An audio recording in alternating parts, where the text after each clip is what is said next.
Yeah.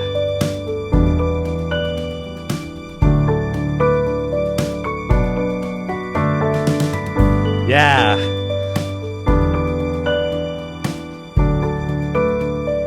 Hey friend, I had forgotten how good the stock sounds in Logic Pro are, and I opened an old track the other day just to see what it was. I don't remember why I made it, but I figured this would be a great excuse to talk a little bit about some basic music development ideas that help us to take something simple and turn it into something bigger by using actually three different elements that I thought of really that came to mind as I saw this track and listened to it. Number one is melody. Number two is form. And number three is harmony. So chords, how we add chords and build an idea using harmony. So before we jump into that, though, I want to tell you two things. Number one, I want to make something available to you for free. I have a free course that I turned into a PDF that is linked in the description below. If you're a songwriter who is wanting to become a better composer or arranger of your own music, you can find that PDF below. It's called Essentials of Music for Songwriters. And basically, it's equivalent to what you would do if you were taking a module from a course in college that was for people who, maybe don't know anything about music theory and they want to get started. Now, again, it's just a module from a larger course that I would teach if I were to teach that course. But it covers topics like pitch, it covers topics like meter versus rhythm, things like that. I think there's about 5 topics covered. And it's a long PDF. It's an old PowerPoint that I turned into a PDF. And so if you want that, if that's of interest to you, please go to the link below and click that. Number two, if you like this kind of content and you want to see more of it, please comment below. Let me know. Let me know what it is that you want to see, right? Because this is a video of, I'm using Logic as an example, and I know there's a lot of Logic lovers out there. I love Logic. I've been using it for years, but it's not really my primary DAW at the moment. I've used Cubase, Logic Studio One, Reaper, and I love all of them. I just love music technology. So this is just a really fun topic for me. But it would help me to know what type of things you want to see, right? So like, is it the Logic part of this that you like? Is it the songwriting piece? Is it the musicianship and like composition piece? What is it that really, draws you to this kind of content? I would love to hear below. And don't forget to like and subscribe. That does help the channel to grow as well. So let's jump into this track. Again, this is not fully fleshed out. There are some problems with this track, especially later on. I don't really care about that. I just want you to see how this idea progresses from the beginning to kind of this bigger kind of full band part at the end. And I probably won't even play all of it because there's some stuff there that is not quite ready to be played yet. And when I opened the track, it was just a MIDI track. So it just made all of the tracks this Logic Studio Grand sound. And so I had to go in and change a few of them. Some of them have not been changed back from the Studio Grand piano sound to whatever they were originally. But I've tried to clean it up a little bit, just so much, enough that we could do this video and have something interesting to talk about. But again, these Logic stock sounds are just unbelievably good.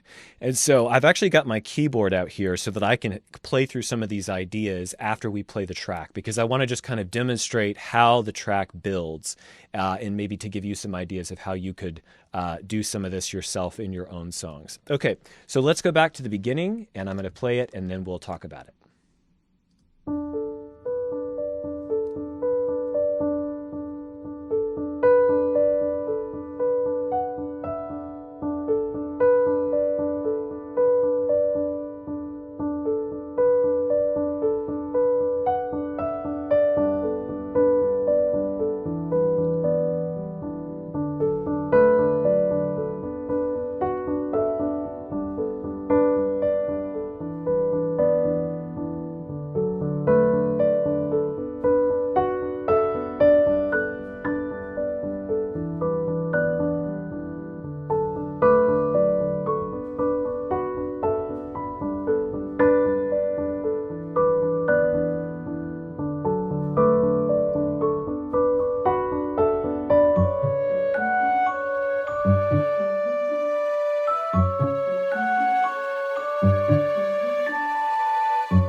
Okay, I'm going to stop it right there because it gets into some wonky stuff that I have not cleaned up yet. But you get the idea, right? There is a simple melodic piano idea at the beginning with some like hints of some chords, but not really. It's kind of there, but it sounds more melodic at the beginning. And then this middle section, you see I've labeled them at the top, right? I'm using these arrangement track options here up at the top. There's this A section, which is mostly just piano. And then this B section, where this celesta comes in. Violas and cellos play pizzicatos. And then clarinet solo plays this sort of B melody. Da, da, da, da. And then there's some tremolo violins. You know, in the original version of this track, I feel like it was more... the orchestration was thicker in places. It actually sounded more full. I'm not sure exactly what got lost in the original track from that version to this version, but again, I cleaned it up as well as I could. And then after the B section, there is this kind of interlude. I call this bigger A section, which it doesn't really get bigger until right here. But there's this kind of, we're back to the introductory section, and then finally at bar, let me see if I can zoom in. I can't remember my Logic shortcuts. Bar 43 is where it becomes big again. Okay. So again, I said there's three things here, right? There's melody, there's form, and there's harmony. Okay, so these are all musical terms. What do they mean? Right, so the melody, of course, is this opening section, right? I'm going to see if I can play this.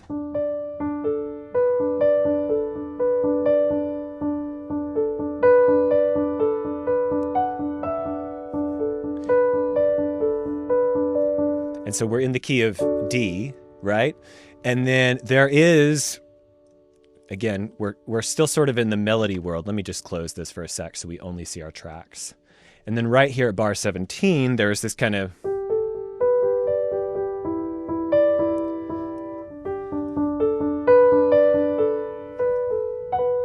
So what it's actually doing is it's implying the melodies that will come later, but it still sounds like a melody. It's implying the harmonies that will play later, but it sounds like a melody because it's just...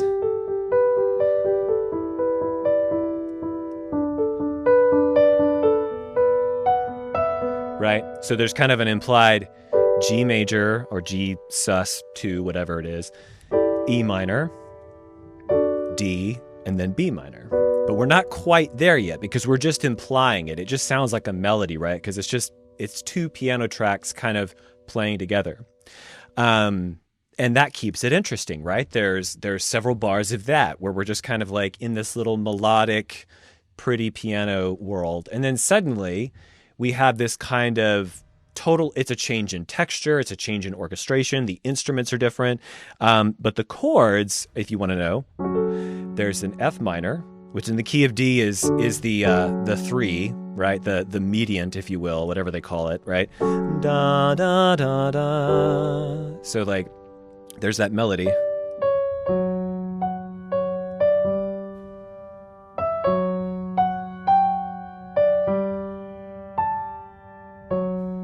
So we're playing with a F minor chord. Da, da, da.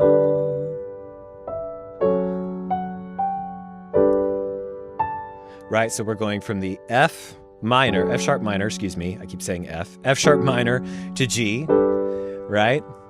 And the clarinet, I think, is playing that. Is the celesta playing it as well? Yeah, it is. Both of them are playing it.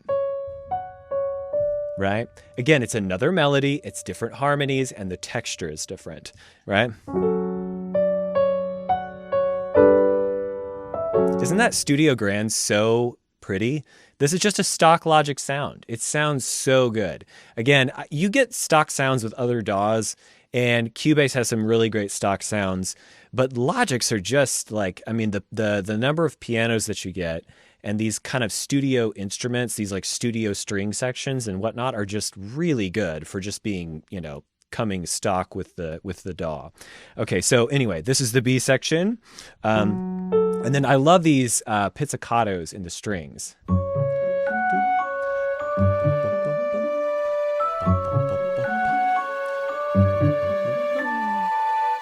And then you hear those tremolos.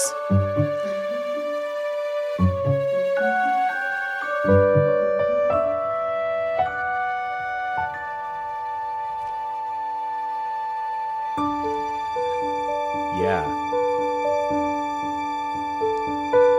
Right? So we're back to the beginning section, but we've got this high string playing, and it just sounds different. Then,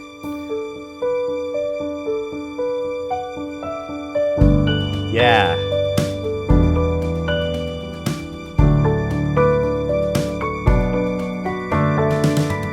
Yeah.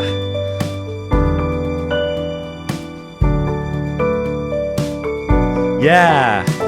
Anyway, I wanted to add that little passing chord there because it's not in the track. But if you go da da, so it's G da da, F sharp or E minor, excuse me, D, B minor, and then like a D over F sharp is what I would call that in pop parlance, if you will.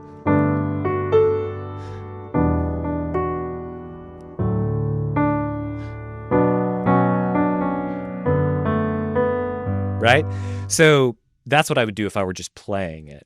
But yeah, like it's almost like the bottom falls out in a good way, right? And you can see that I had a cymbal roll in here, but it didn't play it correctly. I actually don't know what I did wrong here. I think the wrong MIDI note is assigned.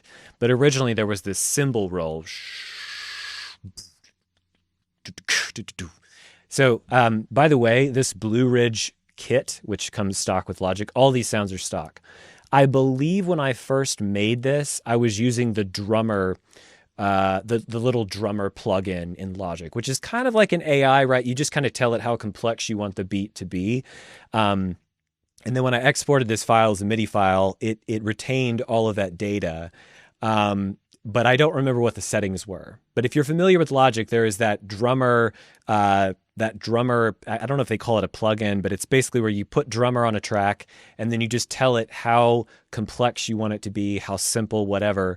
And it will kind of create a beat for you, create a groove for you. So I didn't actually write that beat, but it was definitely what I wanted. It was the vibe I was going for because of how this track was building over time. Again, I don't remember why I wrote this track, but it's really, really fun. It's simple. It's pretty. And so again, let's kind of review here, right? What I said at the beginning was we have a really beautiful, simple melody. Let me see if I can zoom back out. Okay. Really simple melody at the beginning. There's a little harmonic implication.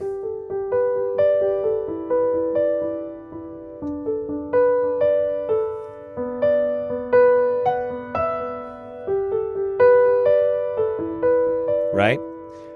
Until we get to this part here. Da, da, da, da, da, da, da, da, da. Right? Then it...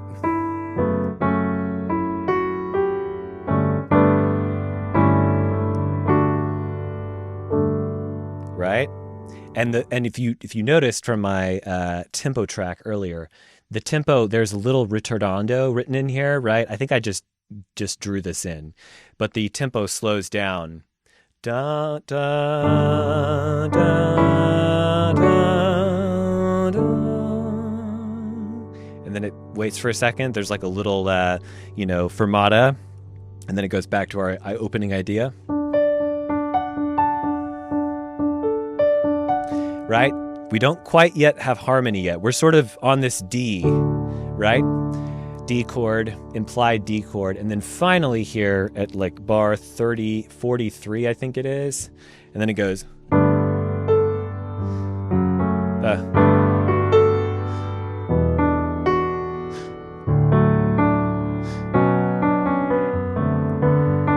Again, I can't help but like add that little passing tone. I love it.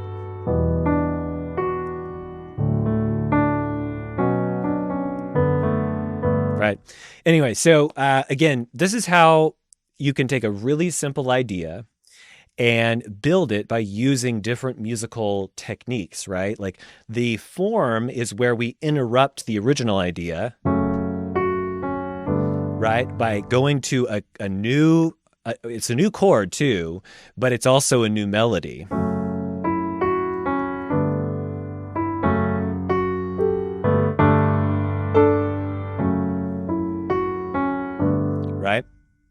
And then we are able to go back to our original idea fresh because our minds have heard something different.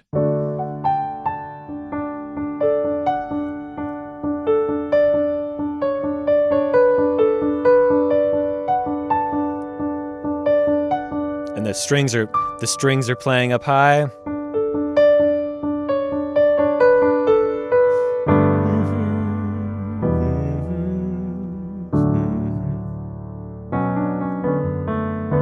Anyway, and that doesn't even get into what you could do with like a vocal melody, right? What I would do is if I were writing a vocal to this, is I would start to think about how that melody, how I could play a vocal line, not against the melody, but sort of, kind of playing it in counterpoint with what's already there in the piano. Maybe I harmonize what's in the piano. Maybe I sort of question and answer it.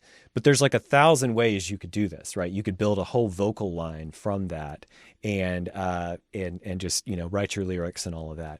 But anyway, I just wanted to show y'all this really fun, simple track that I wrote it a long time ago. I don't know why. I don't know where it came from exactly, but I just found it.